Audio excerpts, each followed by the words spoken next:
Assalamualaikum warahmatullahi wabarakatuh. Alhamdulillah wassalatu wassalamu ala rasulillah. Segala puji dan puja kehadirat Allah subhanahu wa ta'ala, juga salawat dan taslim kepada Nabi besar Muhammad sallallahu alaihi wa ala alihi wa sahbihi wasallam. Ketemu lagi teman-teman di bedah buku kita yang sudah sering kita rutinkan sebulan 2 kali, yaitu kiat-kiat hijrah dari kemaksiatan dan istiqamah dalam ketaatan. Dan kita berada dalam bab yang salah satu dari bab-bab yang mulia yang dibahas di sini adalah berusahalah selalu beristighfar. Saya mengingatkan kembali teman-teman sekalian statement para salafus salih tentang masalah istighfar, dan ini sudah pernah kita sampaikan untuk mengingatkan kembali. Istighfar ini luar biasa teman-teman sekalian. Luqman al-Hakim pernah menasehati anaknya sambil dia mengatakan, sesungguhnya wahai anakku, Allah memiliki waktu, beberapa waktu yang Allah khususkan untuk mengijabah permintaan hambanya. Maka usahakan di waktu-waktu itu engkau beristighfar. Kira-kira apa rahasia dari perkataan Luqman al-Hakim ini teman-teman sekalian? Kenapa dia tidak mengatakan, mintalah keselamatan untukmu, mintalah harta, mintalah keturunan, ya, atau apa saja yang lainnya? Beliau menyuruh anaknya beristighfar, padahal anaknya bukan sedang melakukan dosa. Ternyata teman-teman sekalian, istighfar ini bukan hanya sekedar memaafkan kesalahan-kesalahan kita, memutihkan kesalahan-kesalahan kita. Tetapi ada hadis Nabi SAW yang masyhur. Sudah sering kita sampaikan hadis ini, dan ini hadis yang sahih, riwayatkan Bukhari. Kata Nabi SAW, man lazima istighfar, ja'alallahu lahu min kulli hammin faraja. Wa min kulli diqin makhraja wa razaqahu min haitsu la yahtasib. Ini faedah istighfar yang jarang orang renungi. Dia berpikir istighfar hanya mengampuni dosa saja. Perhatikan, barang siapa yang rutin beristighfar, ada dosa atau tidak ada dosa, ya, maka niscaya atau pasti Allah akan menjadikan untuknya kelapangan dari setiap kesedihan. Ada apapun yang dia hadapi, maka akan selesai urusannya. Dan jalan keluar dari setiap kesempitan. Serta Allah akan memberikan rezeki dari arah yang tidak disangka-sangka. Ini luar biasa ini. Allah akan berikan solusi dari setiap kesedihannya, jalan keluar daripada setiap kesempitan, dan diberikan rezeki dari tempat tidak disangka-sangka. Oleh karena itu teman-teman sekalian, judul kita sangat tepat sekali, yaitu masalah berusahalah beristighfar. Jadi tidak harus istighfar itu pada saat punya dosa, ya. Dan kita sedang membahas sub daripada judul kita ini, berusaha untuk istighfar, tentang situasi dan kondisi untuk istighfar. Dan kita sudah menjelaskan di poin pertamanya, memang ketika melakukan dosa. Tapi kan ada poin-poin lain, walaupun tidak sedang melakukan dosa, dianjurkan selalu melazimkan atau merutinkan istighfar. Yang terakhir teman-teman sekalian yang kita bahas adalah beberapa dalil yang mulia. Kalau teman-teman yang pegang bukunya di halaman 75, ada Rasulullah SAW bersabda kepada Ummul Mukminin Aisyah radhiyallahu anha. Ini pengulangan ya, mereview apa yang terakhir kita pelajari. Ya Aisyatu, in kunti almamti bi dzambin fastaghfirillah, fa inna at-taubata min adz-dzambi nadamu wal istighfar. Wahai Aisyah, jika kamu telah melakukan dosa, maka mohon ampunlah kepada Allah. Sebab sesungguhnya taubat dari dosa adalah penyesalan dan beristighfar. Hadis ini riwayat Ahmad. Pernah juga satu kali Aisyah berkata, radhiyallahu anha, tentu tidak disebutkan dalam buku kita, ini tambahan saja. Dia mengatakan, pada saat saya melihat Rasulullah SAW lagi sangat nyaman, maka saya mengatakan, ya Rasulullah, berdoalah untukku. Maka kata Nabi SAW, ya Allah, ampunilah seluruh dosa Aisyah yang pernah dilakukan, yang lalu, dan yang akan datang. Apapun yang dia sembunyikan, apapun yang dia terang-terangkan. Maka Aisyah pun tersenyum, bahkan dia sempat tertawa gembira, sampai-sampai dia meletakkan dahinya di tanah. Maka Nabi SAW mengatakan, apa kau gembira dengan doaku? Kata Aisyah, tentu ya Rasulullah. Artinya doa Nabi diijabah, dan belum Aisyah melakukan sudah dimaafkan. Itu permohonan suami yang saleh, seorang Nabi yang mulia, pimpinan adab untuk seorang wanita, khusus lagi buat dia. Bagaimana kita tidak anggap ini sebuah doa yang mulia? Tapi apa perkataan Nabi SAW? Ketahuilah wahai Aisyah, doa yang sama aku ucapkan untuk seluruh umatku setiap kali aku sholat. Sallallahu alaihi wasallam. Ini kemuliaan yang luar biasa. Berarti walaupun Nabi SAW tidak bertemu dengan kita, beliau memohon kepada Allah agar dosa-dosa kita dimaafkan. Juga hadis yang terakhir yang sempat kita bahas teman-teman sekalian adalah tentang bahayanya dosa itu. Karena dia akan menjadi sebuah titik kelam dalam hati yang otomatis akan mengacaukan hati yang merupakan mahkota daripada tubuh kita. Hadis Nabi SAW di halaman 77 ya, atau di halaman 76. Innal abda idza akhta'a khati'atan nukitat fi qalbihi nuqtatun sauda fa idza huwa naza'a wastakfara wa taba suqila qalbuhu wa in 'ada zida fiha hatta ta'lu 'ala qalbihi wa huwa ar-ranu alladhi dzakara Allah kalla barrana 'ala qulubihim ma kanu yaksibun. Sesungguhnya seorang hamba bila melakukan satu kesalahan atau dosa, maka dalam hatinya terbentuk satu bercak hitam. Jika dia meninggalkan kesalahannya, beristighfar, memohon maaf, dan bertaubat, janji sama Allah tidak mengulanginya, maka hatinya dibuat cemerlang kembali, cerah kembali, segar kembali. Jika dia kembali melakukan dosa, maka bercak hitam itu dibuat semakin bertambah sehingga menutupi hatinya.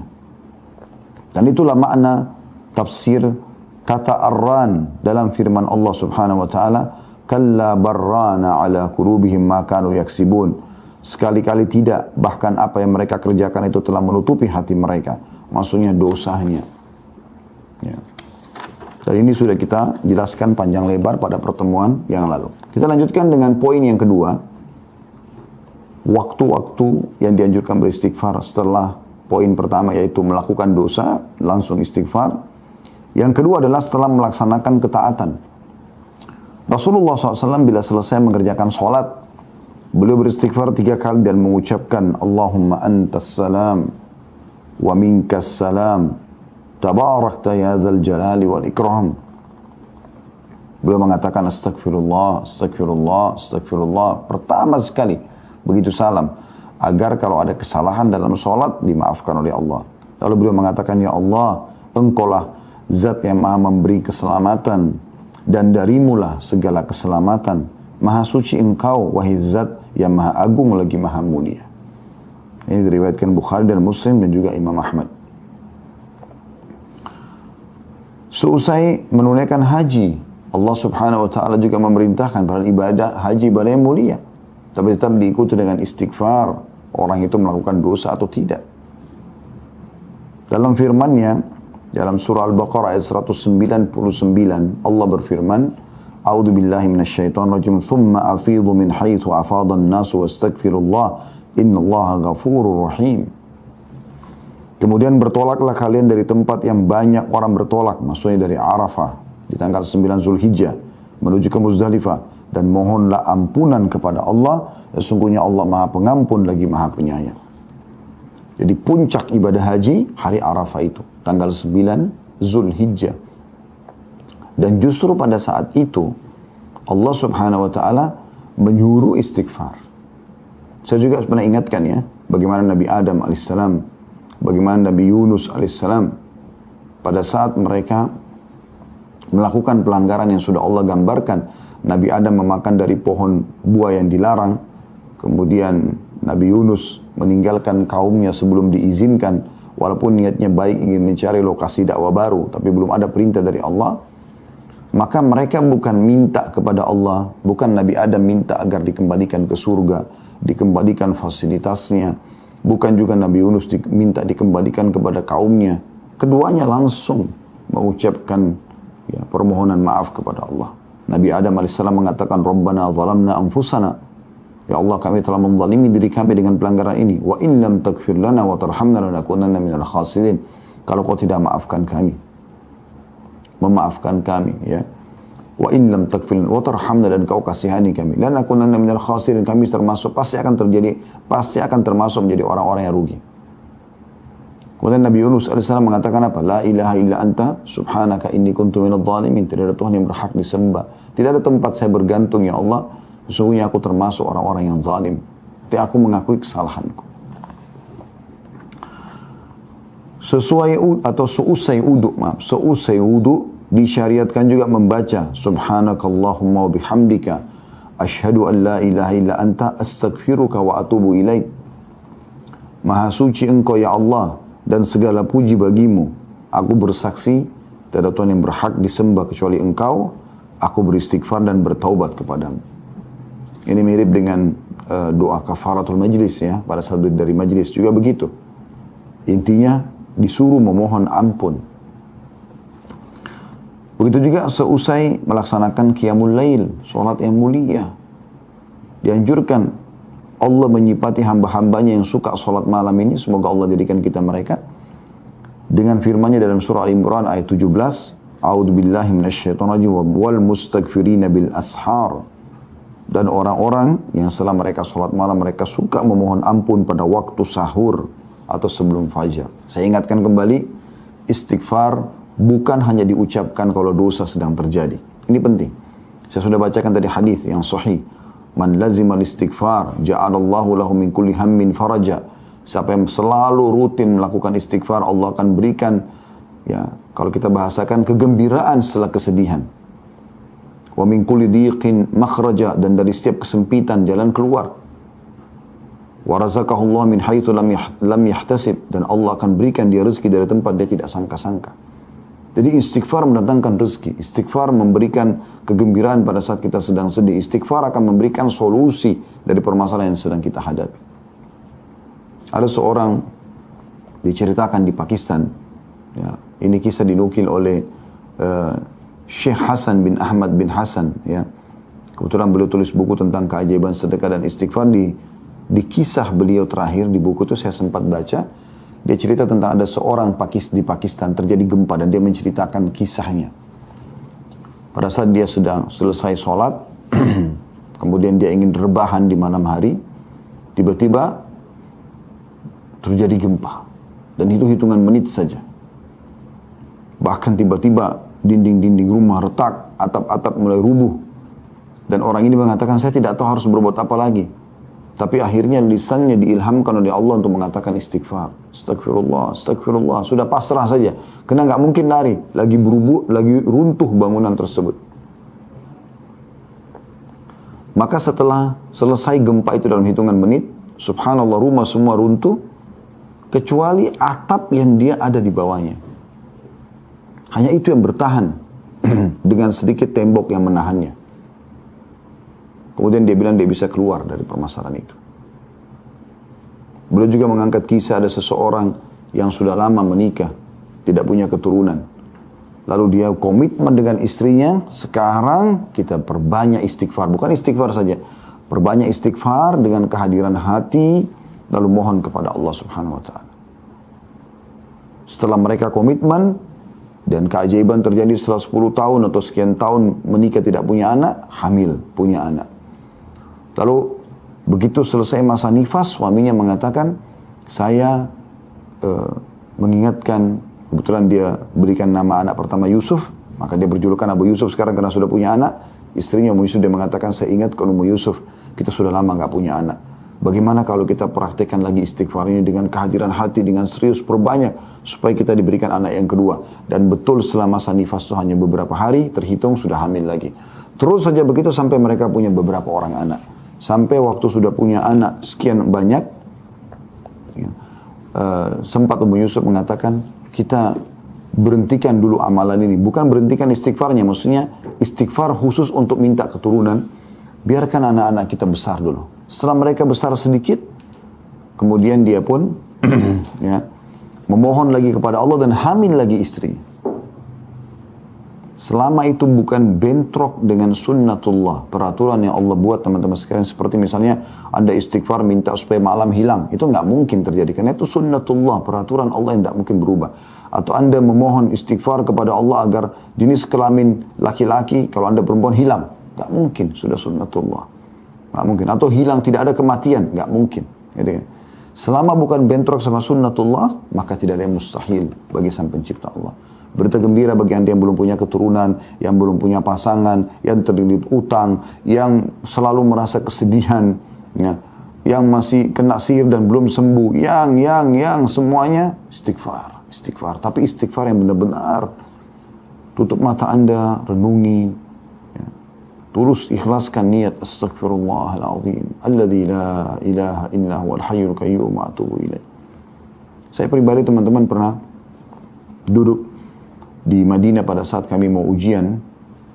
Itu saya duduk sambil coba baca pelajaran, belum faham-faham teman-teman. Kemudian saya tiba-tiba mengingat dulu ada satu dosen tingkat 2 kuliah di dakwah waktu itu. Kemudian dia mengatakan atau kita pelajari hadis termasuk dengan sanad-sanadnya, yang siapa yang membaca astaghfirullahaladzim alladzi la ilaha illa huwal hayyul qayyum wa atubu ilaih, ada sifat Allah al-hayyul qayyum yang maha hidup dan terus-menerus mengurus makhluknya, maka akan diampuni dosanya walaupun sebanyak buih di lautan.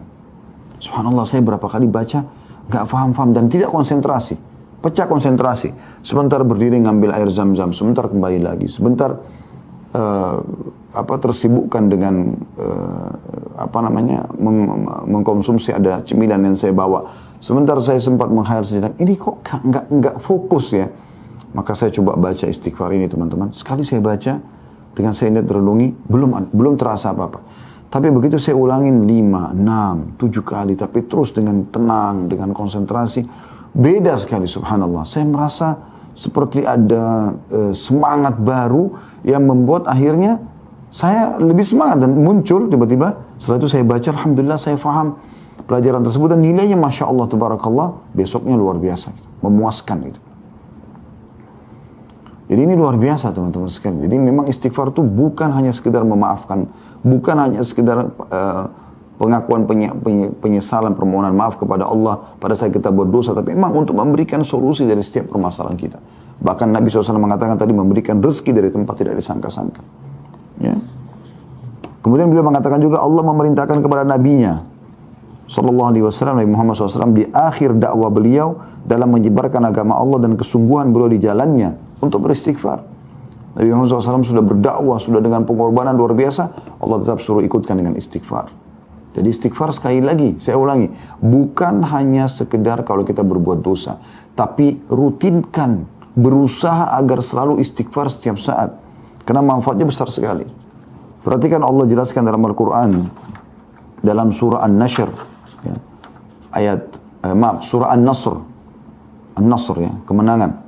Ayat 1 sampai ayat 3. A'udzubillahi minasyaitonirrajim. Idza ja'a nasrullahi wal fath wa ra'aitan nasa yadkhuluna fi dinillahi afwaja fasabbih bihamdi rabbika wastaghfirhu innahu kana tawwaba. Ya. Yang artinya apabila telah datang pertolongan Allah dan kemenangan, apabila telah datang pertolongan Allah dan kemenangan, dan engkau melihat hai Muhammad manusia berbondong-bondong masuk agama Allah, maka bertasbihlah ya, kepada Tuhanmu dengan memuji Tuhanmu dan memohon ampunlah, istighfarlah, sesungguhnya Dia Maha menerima taubat hamba-hambanya.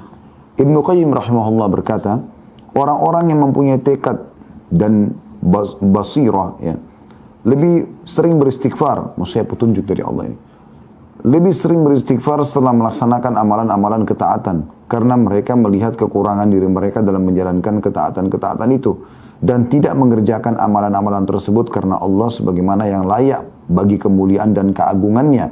Dan seandainya tidak ada perintah, tentu tidak ada seorang pun berani melakukan ibadah ini, dan dia tidak rela dengan hal itu bagi tuannya. Ini maksudnya adalah perkataan Ibnu Qayyim rahimahullah, harusnya kita ini walaupun kita sudah merasa maksimal dalam mengerjakan ibadah.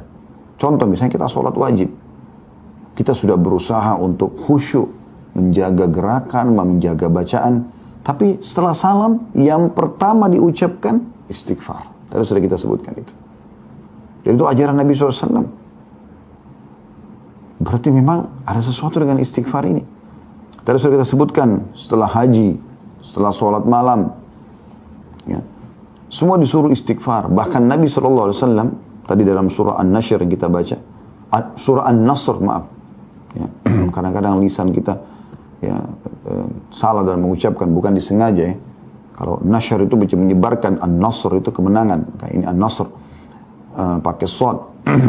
Maka dalam surah An-Nasr, Allah subhanahu wa ta'ala menekankan masalah itu. Pada saat Nabi SAW berhasil menaklukkan kota Mekah, kemudian beliau setelah itu melaksanakan peperangan lanjutan yaitu perang Hunain dan mengalahkan suku Hawazim, suku yang besar setelah Quraisy. Maka dua suku besar di Jazirah Arab sudah takluk, bahkan panglima perangnya masuk Islam pada saat itu. Kemudian beliau menuju ke Tabuk, ya, menyerang wilayah Romawi. Setelah beliau pulang, bisa dikatakan hampir seluruh Jazirah Arab takluk kepada Nabi SAW. Maka pada saat itu manusia berbondong-bondong datang. Ada yang memang karena hatinya tersentuh mendapat hidayah Islam, ada yang takut kepada kaum muslimin. Maka manusia berbondong-bondong datang masuk Islam. Allah mengatakan, pada saat kemenangan Allah sudah datang, hai Muhammad, dan kau melihat manusia berbondong-bondong masuk ke agama Allah, maka bertasbihlah kepada Tuhanmu. Bilang subhanallah, maha suci Allah. Alhamdulillah, segala puji bagi Allah. Kemudian beristighfarlah. Wastaghfiruh. Nabi disuruh istighfar. Karena jangan sampai nanti ini bisa membuat riya, bisa membuat sombong. Istighfar membuat kita lebih merendah. Karena Allah maha menerima taubat hamba. Makanya Nabi Muhammad SAW pada saat masuk ke Mekah, beliau menundukkan kepalanya SAW yang mulia sampai ya terlihat seakan-akan batang leher beliau ini ya itu sama rata dengan bagian tengah kepalanya sallallahu alaihi wasallam karena merendahnya kepada Allah Subhanahu wa taala. Yang ketiga, dalam zikir-zikir rutin harian, kata beliau, ya, ini yang dianjurkan istighfar. Doa-doa salat pada umumnya berisi istighfar. Misalnya dalam doa istiftah, ya, di dalam doa sujud. Kan itu doa iftitah misalnya, atau istiftah itu kan, Allahumma ba'id baini wa baina khatayaya, ya. Ya Allah, jauhkan antara aku dengan dosaku, gitu kan. Ya, itu termasuk memohon ampun. Di antara doa sujud, Rabbighfirli warhamni. Rabbighfirli, ya Allah ampunilah aku. Warhamni, kasihanilah aku, dan seterusnya. Dalam ruku dan sujud, ada subhanakallahumma bihamdika Allahumma gfirli. Ini salah satu doa ruku yang sama juga dengan doa sujud. Maha suci engkau ya Allah, ampunilah dosa-dosaku, gitu kan. Ketika Abu Bakar radhiyallahu anhu memohon atau meminta kepada Nabi SAW agar mengajarinya doa yang akan dia ucapkan dalam sholat khusus, Abu Bakar minta doa khusus, ya Rasulullah, saya minta doa khusus dari anda, saya baca dalam sholat saya. Lalu Nabi SAW memerintahkan membaca Allahumma inni zalamtu nafsi zulman kathiran wa la yakfiru dhunuba illa ant faghfirli min indika warhamni innaka antal ghafurur rahim. Ya Allah, sungguhnya aku telah banyak berbuat kezaliman, dosa maksudnya, kepada diriku, dan tidak ada yang mengampuni dosa-dosa selain engkau. Maka ampunilah aku dengan ampunan dari sisimu dan rahmatilah aku, sesungguhnya engkau maha pengampun lagi maha penyayang. Hadis riwayat Bukhari, Muslim, dan juga Ahmad. Artinya hadis ini hadis sahih. Padahal Abu Bakar waktu itu bukan sedang melakukan dosa. Beliau datang kepada Nabi SAW minta diajarkan doa khusus, dan doanya mengatakan Allahumma inni zalamtu nafsi zulman katsira. Ya Allah, aku telah menzalimi diriku dengan kezaliman yang banyak. Padahal Abu Bakar bukan radhiyallahu anhu melakukan dosa pada saat itu, ya. Demikianlah kata beliau, anda mengetahui bahwa tidak ada tempat pun yang di dalamnya disyariatkan berdoa dalam sholat melainkan di dalamnya disyariatkan beristighfar. Dalam zikir-zikir pagi dan petang disyariatkan supaya berdoa dengan sayyidul istighfar, tuannya istighfar. Yang anda sudah tahu tentu, Allahumma anta rabbi, sudah pernah kita bahas itu, ya. Ya Allah, engkau adalah penciptaku. Allahumma anta rabbi la ilaha illa anta khalaqtani, tidak ada Tuhan yang berhak disembah kecuali engkau, engkau telah menciptakan aku. Wa ana abduka, aku adalah hambamu. Wa ana ala ahdika, dan aku selalu sesuai dengan perjanjian denganmu. Wa wa'dika, dan janji-janjimu. Mastata'tu, semampuku. A'udzubika min syarri ma sana'tu, aku berlindung kepadamu dari semua keburukan yang aku lakukan. Abu'u laka bi ni'matika alayya, aku mengakui semua nikmatmu padaku. Wa abu'u bi dzambi, dan aku akui semua dosa-dosaku. Faghfirli, maafkanlah aku. Fa innahu la yaghfiru dzunuba illa anta, karena tidak ada yang bisa mengampuni dosa kecuali engkau. Apa kata Nabi SAW?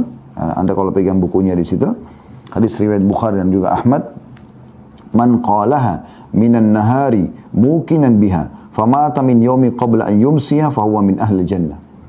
Siapa yang membaca tadi itu, saya istighfar, tuannya istighfar yang baru saya sebutkan tadi, pada waktu siang atau pagi hari dengan meyakininya, betul-betul tulus baca, mohon ampun dari Allah, lalu dia mati pada hari tersebut sebelum sore, maka dia termasuk penghuni surga. Lalu lanjutan hadisnya, wa man qala minal laili wa huwa muqinun biha famata qabla an yusbiha fa huwa min ahli jannah. Dan siapa yang mengucapkan ini di sore hari, di malam hari atau di petang atau di malam hari ya, dan dengan penuh keyakinan maka dia mati sebelum pagi hari, dia termasuk ahli surga. Yang keempat, anjuran beliau mengatakan senantiasa beristighfar setiap saat. Inilah wirid rutin Nabi SAW, padahal beliau telah diampuni dosanya yang telah lalu dan akan datang. Dari Al-Aghar Al-Muzani radhiyallahu anhu, dia mengatakan bahwasanya Rasulullah SAW bersabda, innahu la yughanu ala qalbi wa inni la astaghfirullah fil yawmi 100 marrah. Sesungguhnya terkadang hatiku tertutupi oleh sesuatu, dan sungguhnya aku beristighfar kepada Allah dalam sehari 100 kali. Hadis ini riwayat Muslim. Jadi kalau Nabi SAW istighfar 100 kali, Anda bagaimana? Kita bagaimana, saya dan Anda? Harusnya kita ikuti Nabi SAW. Padahal beliau sudah diampuni dosanya yang lalu dan yang akan datang. Juga dalam riwayat Abu Hurairah radhiyallahu anhu, dia menuturkan, aku mendengarkan Rasulullah SAW bersabda, wallahi inni la astaghfirullah wa atubu fil yawmi akthara min 70 marrah. Beliau bersumpah atas nama Allah mengatakan, demi Allah, untuk memastikan agar umatnya tidak usah ragu dengan ini. Sesungguhnya aku beristighfar dan bertobat kepada Allah dalam sehari lebih dari 70 kali. Hadis ini riwayat Bukhari. Ya. Jadi lebih dari 70 kali nyambung dengan hadis yang sebelumnya tadi. Beliau mengatakan 100 kali. Lebih dari 70 kan bisa 100. Dan disentuhkan sudah di hadis yang pertama tadi kalau 100 kali beliau membacanya. Dan Ibnu Umar meriwayatkan juga, dia menuturkan, inna kunna la na'uddu li Rasulillah sallallahu alaihi wasallam fil majlisil wahidi 100 marrah rabbighfirli wa tub alayya innaka antat tawwabur rahim. Sesungguhnya kami biasa menghitung bahwa dalam satu majlis Rasulullah SAW mengucapkan doa ini 100 kali. Wahai Tuhanku, ampunilah aku dan terimalah taubatku. Sesungguhnya engkau maha penerima taubat lagi maha penyayang. Hadis ini riwayat Abu Dawud, Tirmidzi, dan dikatakan hadisnya hasan sahih. Rabbi ghfirli wa tub alayya innaka antat tawwabur rahim. Nabi SAW membacanya dalam satu majlis 100 kali. Dari riwayat ini kita bisa lihat bahwasanya bukan berarti angka istighfar dipatok 100 kali. Tapi bisa bermakna bahwasanya Nabi SAW di setiap kali kesempatan membaca minimal 100 kali. Atau membaca 100 kali istighfar. Ya. Artinya dalam sehari bisa lebih daripada itu. Maka boleh orang seperti dulu kita berusaha selalu istighfar setiap saat. Pokoknya jangan diam teman-teman sekalian. Diam Anda itu zikrullah, berdoa, ya. Memuji Allah kah, bertakbir kah, bertahlil kah, beristighfar kah, terus. Dalam banyak doa yang diucapkan oleh Nabi SAW, beliau senantiasa memohon ampun kepada Allah. Seperti misalnya dari Aisyah radhiyallahu anha, beliau berkata, ma sallan nabiyyu sallallahu alaihi wasallam salatan ba'da an nazalat alaihi idza jaa nasrullah wal fathu illa yaqulu fiha subhanaka rabbana wa bihamdika allahumma ighfirli. Tidaklah Nabi SAW melaksanakan solat setelah turunnya ayat surah An-Nasr tadi ya, pada saat datang kemenangan Allah, idza jaa nasrullah wal fathu, kecuali beliau selalu membaca subhanaka rabbana wa bihamdika allahumma ighfirli. Maha suci engkau wahai Tuhan kami dan segala puji bagimu ya Allah, ampunilah aku. Saya ulangi, maha suci engkau ya Allah, subhanaka rabbana, maha suci engkau wahai Tuhan kami, wa bihamdika, dan puji-pujian untukmu, allahumma ighfirli, ya Allah ampunilah aku. Dari Nabi SAW selalu baca ini, allahumma ighfirli, allahumma ighfirli. Dari Abu Musa radhiyallahu anhu dari Nabi SAW bahwa beliau juga pernah berdoa dengan doa ini, Rabbi gfirli khati'ati wa jahli, Rabbi gfirli khati'ati wa jahli, wa israfi fi amri kulli, wa ma anta a'lamu bihi minni, Allahumma gfirli khatayaya wa amdi wa jahli wa hazli Wa kulla dzalika indi. Allahumma ighfir li ma qaddamtu wa ma akhartu wa ma asrartu wa ma alantu. Antal muqaddimu wa antal muakhiru wa anta ala kulli syai'in qadir. Ya Allah, ampunilah kesalahanku, ketidaktahuanku, berlebih-lebihanku dalam segala urusanku. Dan apa yang engkau lebih tahu mengenai hal itu daripada aku. Ya Allah, ampunilah kesalahanku, kesengajaanku, ketidaktahuanku dan kelemahanku. Semua itu ada padaku. Ya Allah, ampunilah dosa-dosaku yang telah lalu dan akan datang. Apa yang aku lakukan secara sembunyi-sembunyi dan secara terang-terangan. Engkau lah yang maha mendahulukan dan engkau lah yang maha mengakhirkan. Dan engkau maha kuasa atas segala sesuatu. Hadis riwayat Bukhari dan Muslim. Dan Nabi SAW sering baca ini. Perhatikan teman-teman, lafadznya luar biasa. Ya, lafadznya luar biasa. Ya Allah, ampunilah kesalahanku dan ketidaktahuanku dan berlebih-lebihanku dalam semua urusan. Karena Nabi SAW tidak berlebih-lebihan. Tapi beliau merendah di hadapan Sang Pencipta Allah. Ini luar biasa. Dan apapun yang engkau ketahui atau engkau lebih tahu daripada aku. Ya Allah, ampunilah kesalahanku, diulangi lagi, kesengajaanku, ketidaktahuanku dan kelemahanku. Semua itu ada padaku. Jadi beliau mengucapkan luar biasa. Ya Allah, ampunilah dosa-dosaku yang lalu dan akan datang. Perhatikan, memohon maaf bukan cuma yang lalu, yang akan datang pun kita minta. Serta yang aku lakukan sembunyi-sembunyi dan terang-terangan. Jadi ini permintaan yang luar biasa. Ya. Dari Ibnu Abbas juga radhiyallahu anhu bahwasanya Rasulullah SAW pernah berdoa, Allahumma laka aslamtu wa bika amantu wa alaika tawakkaltu wa ilaika anabtu wa bika khasamtu wa ilaika hakamtu faghfir li ma qaddamtu wa ma akhartu wa ma asrartu wa ma alantu antal muqaddim wa antal muakhir la ilaha illa ant. Ya Allah, kepadamu lah aku berserah diri. Allahumma laka aslamtu. Wa bika amantu, kepadamu lah aku beriman. Wa alaika tawakkaltu, kepadamu lah aku bertawakal, mengalihkan urusan pekerjaanku. Wa ilaika anabtu, dan kepadamu lah aku akan kembali. Wa bika khasamtu, dan dengan hujjamu aku berargumen. Kemudian dikatakan wa ilaika hakamtu, dan kepadamu lah aku meminta keputusan. Faghfir li ma qaddamtu wa ma akhartu, maka ampunilah semua dosaku yang lalu dan yang kemudian. Ya, perhatikan selalu diikuti dengan yang akan datang. Ya. Wa ma asrartu wa ma alantu, dan apapun yang aku rahasiakan dan aku tampakkan. Antal muqaddim wa antal muakhir la ilaha illa anta. Karena kau zat yang mendahulukan dan mengakhirkan, tidak ada Tuhan yang berhak disembah kecuali engkau. Hadis ini riwayat Bukhari Muslim. Kata penulis, ya Allah, dosa apa gerangan yang dilakukan oleh jiwa yang suci tersebut? Maksudnya Nabi Muhammad SAW. Sampai begitu luar biasa memohon pemaafan kepada Allah. Kesalahan apakah yang disembunyikan dan dinyatakan? Karena Nabi SAW tidak ada yang tersembunyi. Apapun dari sikap beliau, perbuatan beliau kepada Allah Subhanahu wa Ta'ala. Yang terdahulu dan kemudian yang beliau lakukan. Apa yang Nabi lakukan? Dosa masa lalu. Dan dosa akan datang. Tidak ada sebab kehendakan. Tapi beliau ingin mendekankan kerendahannya kepada Allah Subhanahu wa Ta'ala. Kalau dia hamba, yang dia ingin menekankan pada umatnya, aku saja begini, bagaimana kalian? Kata penulis, jika Nabi SAW yang telah diampuni dosa-dosanya yang terdahulu dan yang kemudian, atau terkemudian, tinggi sebutan beliau dan tinggi derajat beliau, beristighfar kepada Allah dalam sehari 100 kali, bahkan dalam satu majlis 100 kali. Lalu bagaimana halnya dengan kita, orang-orang yang sering mencampur adukkan antara kebaikan dan keburukan, sering melakukan dosa dan tidak sempurna dalam melaksanakan kewajiban? Bagaimana bisa kita tidak istighfar kecuali hanya habis sholat, astagfirullah, astagfirullah, selesai.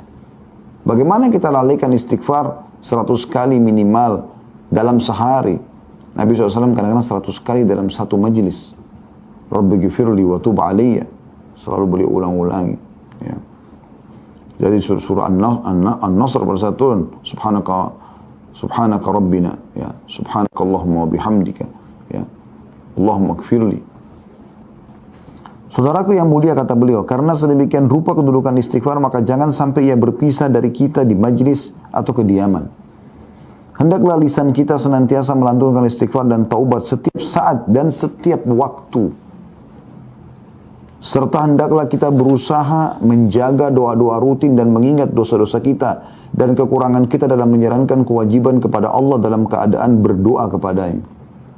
Ini Ramadan, kesempatan. Jiwa kita betul-betul lagi sangat siap untuk mendekatkan diri kepada Allah. Lebih siap dari sebelumnya. Jangan sia-siakan ini.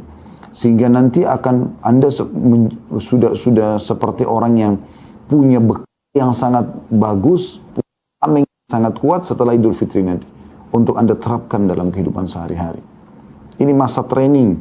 Masih tersisa ya, sampai 7-8 hari ke depan. Jangan sia-siakan saudaraku. Istighfar yang berbekas dalam jiwa dan terlaksana tujuannya ialah istighfar yang di dalamnya hati dan lisan sejalan. Sebab istighfar adalah tanda taubat dan berhenti melakukan dosa serta perasaan berdosa dan bersalah.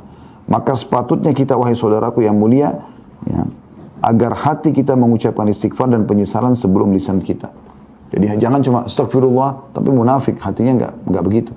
Enggak. Kalau perlu kata beliau, hati lebih dulu beristighfar, menyesali perbuatan sehingga lisan mengucapkan dengan tulus, aku memohon maaf kepadamu ya Allah. Astagfirullah wa atubu ilaih.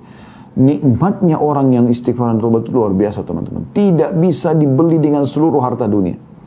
Anda pernah rasakan pada saat Anda buat dosa lalu Anda dulu di atas sejadah Anda menangis terisak-isak karena kesalahan tersebut?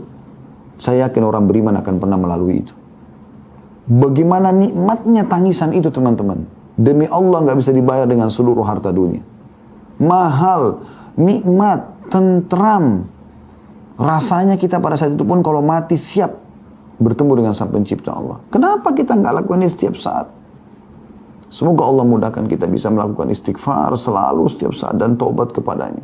Sehingga selalu saja kita mendapatkan di buku amal kita, selalu ada istighfar. Ingat para salaf saleh mengatakan tidak ada sesuatu yang lebih dicintai oleh seseorang nanti yang menemani di kuburan dibandingkan istighfarnya. Sebagian mereka mengatakan kalau sungguh bahagia orang yang di buku amalnya setiap 2 baris dia temukan istighfar. Sehingga kalau ada kesalahan dimaafkan, ada kesalahan dimaafkan. Itu luar biasa. Kata beliau, istighfar wahai saudaraku yang mulia adalah Allah Maha Suci dan Maha Tinggi.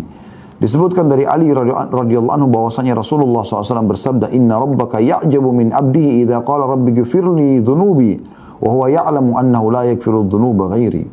Sesungguhnya Tuhanmu kagum kepada hambanya. Allah kagum kepada siapa?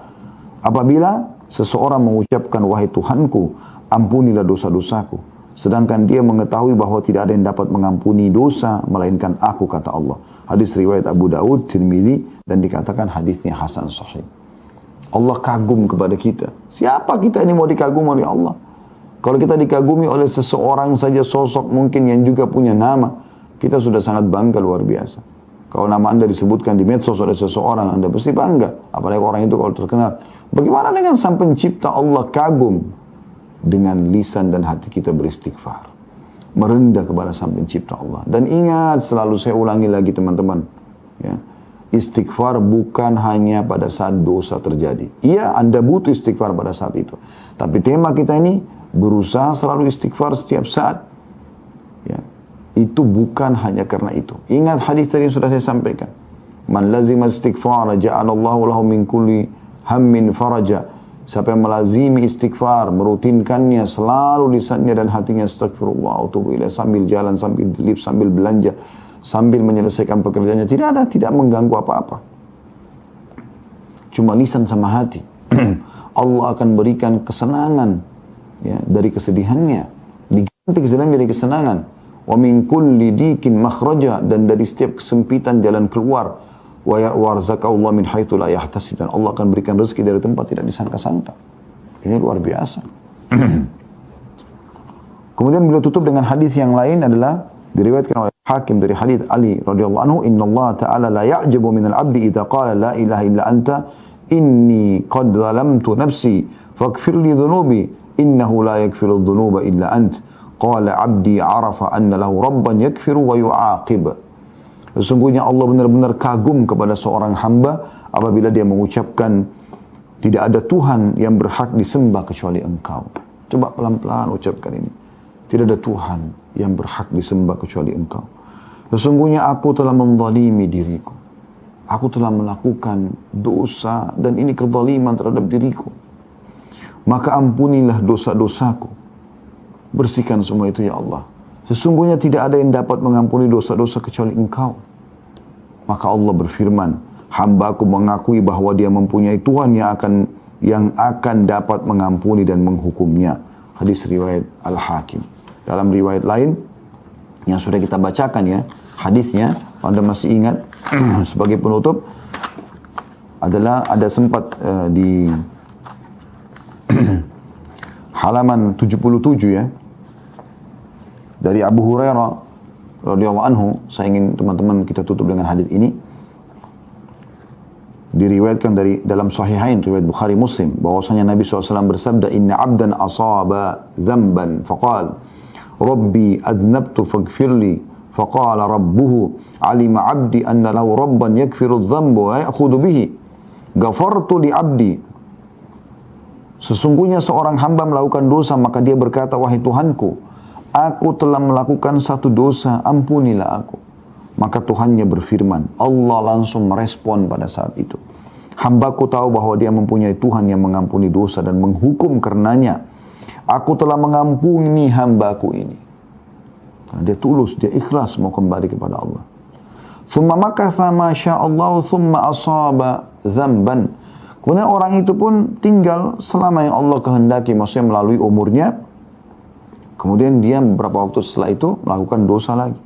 Faqala, ya, thumma makatha, kemudian dia tinggal, Masya Allah, sesuai yang Allah tentukan waktu untuk dia. Thumma asaba dzamban, kemudian dia berbuat dosa lagi. Faqala alima abdi anna lahu rabban yakfiru dzamba wa ya'khudhu bihi ghafartu li abdi.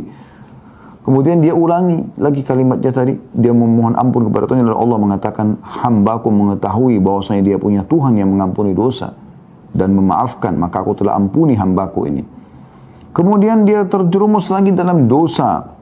Tsumma asaba dzamban faqala rabbi aznabtu akhar faghfirli. Ya Allah, aku buat dosa lagi, nyesal lagi, ampunilah aku. Qala alima abdi anna lahu rabban yakfiru dzamba wa ya'khudhu bihi. Hamba ini tahu kalau dia punya Tuhan yang bisa memaafkan dan akan membebaskannya. Qad ghafartu li abdi faly'amal ma syaa.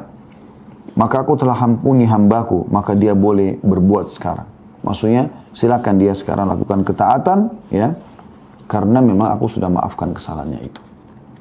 Jadi subhanallah, dalam hadis yang lain juga, mohon maaf tadi saya katakan penutupan, tapi saya terlintas hadis ini juga mulia. Ya, kata Nabi SAW, beristighfar kepada Tuhan kalian, karena Tuhan kalian tidak akan pernah bosan sampai kalian bosan. Jangan pernah merasa dosa itu tidak dimaafkan. Selama Anda masih hidup, beristighfar, bertobat, kesempatan mas.